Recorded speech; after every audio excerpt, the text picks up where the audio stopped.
One study with में आपका एक बार फिर से स्वागत है। और आज इस वीडियो में हम नोटिफिकेशन के इम्पॉर्टेंट पॉइंट्स पे डिस्कस करेंगे, जो कि आपको जानना ज़रूरी है अगर आप लोग अप्लाई कर रहे हैं यूजीसी नेट 2022 के लिए। ठीक है, होता ये है कि कई बार जो है बिना इन्फॉर्मेशन के हम फॉर्म को भर देते हैं और काफ़ी तैयारी भी करते हैं, एग्ज़ाम पास भी हो जाता है, लेकिन बाद में जो है उसे रिजेक्ट कर दिया जाता है।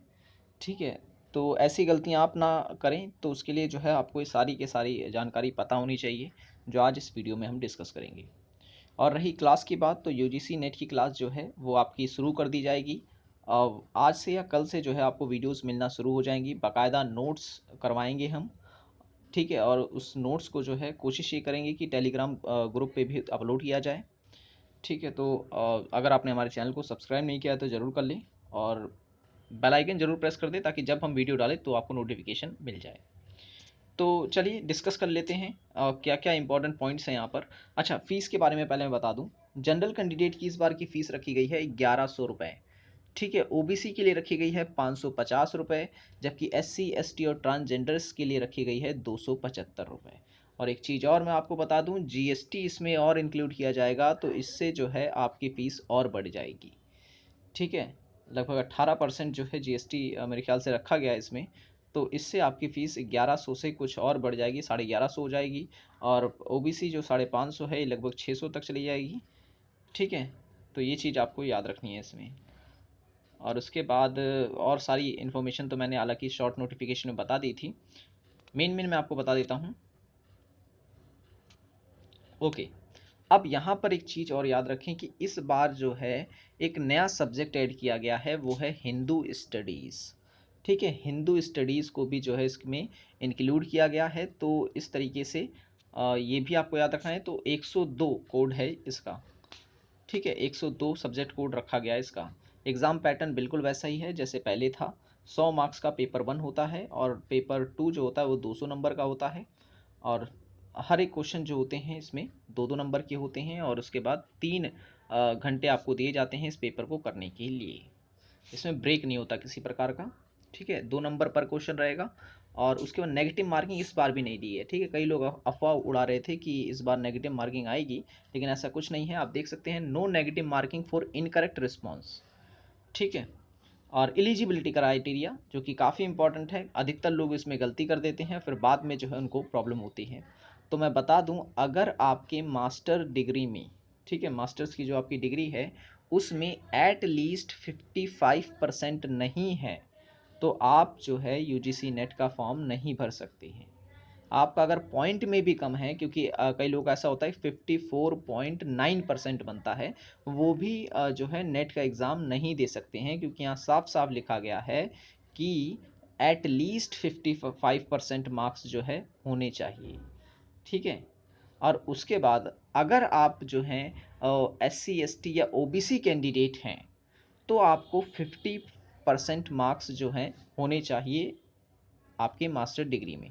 ठीक है, थर्ड जेंडर को भी ये दिया गया है कि 50% मार्क्स आपके अगर हैं मास्टर डिग्री में, तो आप अप्लाई कर सकते हैं। ठीक है, और अगर आप मास्टर कर रहे हैं तो भी जो है आप एलिजिबल हैं अप्लाई करने के लिए। ठीक है, ये भी साफ साफ बता दिया है। अगर आप परसुइंग हैं, यानी मास्टर डिग्री अगर कर रहे हैं, तो भी आप जो है इसको अप्लाई कर सकते हैं। जैसा कि अभी हुआ था कि जेआरएफ की जो है 1 साल एज बढ़ा दी गई है। ठीक है, जेआरएफ की 1 साल एज जो है बढ़ा दी गई है। पहले 2 साल की लिमिट होती थी इसकी, अब 1 साल और कर दी गई है, यानी 3 साल कर दी गई है। ओके, और जो इम्पोर्टेंट पॉइंट है वो ये कि एज लिमिट मैं बता दूं, पहले जेआरएफ की 30 साल होती थी, यानी कि अगर आप 30 साल के अंदर हैं, 29 साल 28 साल 27 साल के हैं, तो आप जो है जेआरएफ के लिए अप्लाई कर सकते हैं। लेकिन इस बार कर दी है 31 साल, यानी अगर आप 31 साल के हैं तो भी जो है आप अप्लाई कर सकते हैं फॉर जेआरएफ। जबकि अच्छा, एज काउंट कब से होगी, तो आप देख सकते हैं 1 तारीख 6 महीना 2022 से एज काउंट की जाएगी। और अगर आप अप्लाई कर रहे हैं असिस्टेंट प्रोफेसर के लिए, तो असिस्टेंट प्रोफेसर के लिए जो है किसी प्रकार की कोई एज नहीं है। ठीक है, कोई एज लिमिट नहीं दी गई है। रिजर्वेशन पहले की तरह है, इसमें कोई चेंजेस नहीं है। और एक चीज़, अगर आप ओबीसी कैंडिडेट हैं, ठीक है, ओबीसी कैंडिडेट है, तो आपकी जो कैटेगरी है वो आनी चाहिए गवर्नमेंट ऑफ इंडिया की ओबीसी की लिस्ट में। ठीक है, ये वेबसाइट दी गई है, यहाँ पर आपको जो है अपनी कास्ट को चेक करना है कि क्या आपकी कास्ट इस लिस्ट में आ रही है या नहीं आ रही है। अगर आ रही है तो आप जो है ओबीसी एनसीएल यानी कि नॉन क्रीमी लेयर के रूप में जो है अप्लाई कर सकते हैं। और अगर आपकी इस लिस्ट में कास्ट नहीं आ रही है तो आप जो है इसके लिए अप्लाई नहीं कर सकते हैं। ठीक है, तो आपको जो है ओबीसी डालना पड़ेगा, एनसीएल नहीं डालेंगे यानी नॉन क्रीमी लेयर नहीं डाल सकते हैं आप। और अगर आपकी लिस्ट में नाम ही नहीं आ रहा है तो आप ओबीसी के लिए अप्लाई कर ही नहीं सकते, तब आप जनरल अप्लाई करेंगे। ठीक है, ईडब्ल्यूएस का भी कुछ ऐसे ही दे रखा है। ठीक है, तो ये पॉइंट आपके जो है अच्छे से क्लियर होने चाहिए अगर आप अप्लाई कर रहे हैं तो। फॉर्म बिल्कुल वैसे ही भरा जाएगा जैसे कि पहले भरा जाता था, इसमें कोई चेंजेस नहीं है। और कई लोगों को फ़ोटो को लेकर डाउट होता है कौन सी फ़ोटो हम लोग डालें। नॉर्मली कोई भी फ़ोटो आप डाल सकते हैं, बस 80% आपका चेहरा उस फ़ोटो में होना चाहिए। ठीक है, ऐसा ना हो कि आपका शरीर जो है ज़्यादा आ रहा हो और चेहरा आपका बस थोड़ा सा आ रहा हो। 80% फेस आपका दिखना चाहिए फ़ोटो में। ठीक है, ये चीज़ भी आपको याद रखनी है, वरना वो रिजेक्ट कर देते हैं, फिर जो है आपका 1 से 1.5 साल ख़राब हो जाता है। आप देख ही रहे हैं कि किस तरीके से एग्ज़ाम को जो है मर्ज कर करके दिया जा रहा है।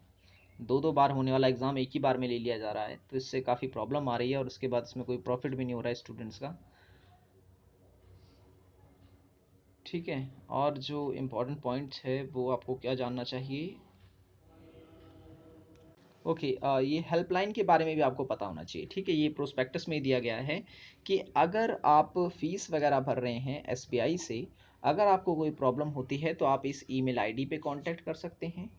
ठीक है, और ये मोबाइल नंबर है, इस पे कांटेक्ट कर सकते हैं। अगर आप किसी कैनरा बैंक वगैरह से अप्लाई कर रहे हैं, पे कर रहे हैं फीस, कोई प्रॉब्लम आती है तो आप इस ईमेल आईडी से संपर्क कर सकते हैं, और ये कॉन्टैक्ट नंबर भी दे रखा है इनका।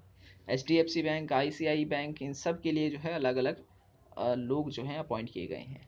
एनटीए से रिलेटेड आपकी कोई प्रॉब्लम है तो आप इस नंबर पर और इस वेबसाइट पर जो है मेल कर सकते हैं। ठीक है, मेल करेंगे तो रिप्लाई आएगा, और वरना ये नंबर जो है वो जल्दी नहीं लगता है एनटीए का। ओके, ये सारे के सारे सब्जेक्ट हैं और उनके सब्जेक्ट कोड। ठीक है, तो अगर आप मास्टर्स आपने कर रखी है और इस सब्जेक्ट में आपका सब्जेक्ट नहीं आ रहा है तो जो है उसके लिए अलग क्राइटेरिया है, आपको अलग से जो है लिख के देना पड़ता है उसके लिए। ठीक है, ये सेंटर्स हैं कहाँ कि कहाँ कहाँ पर जो है एग्ज़ाम करवाए जाएंगे। तो आज की वीडियो पे इतना ही, और हमारी जो यूजीसी नेट की वीडियोज़ हैं वो आने आपको अब मिलना शुरू हो जाएंगी। और वीडियो पसंद आई हो तो लाइक करें, चैनल को सब्सक्राइब नहीं किया तो ज़रूर कर लें, ताकि जब जब हम वीडियोज़ बनाएं तब तब आपको नोटिफिकेशन जो है मिलता रहे। मिलेंगे अब नेक्स्ट वीडियो में। Thanks for watching this video.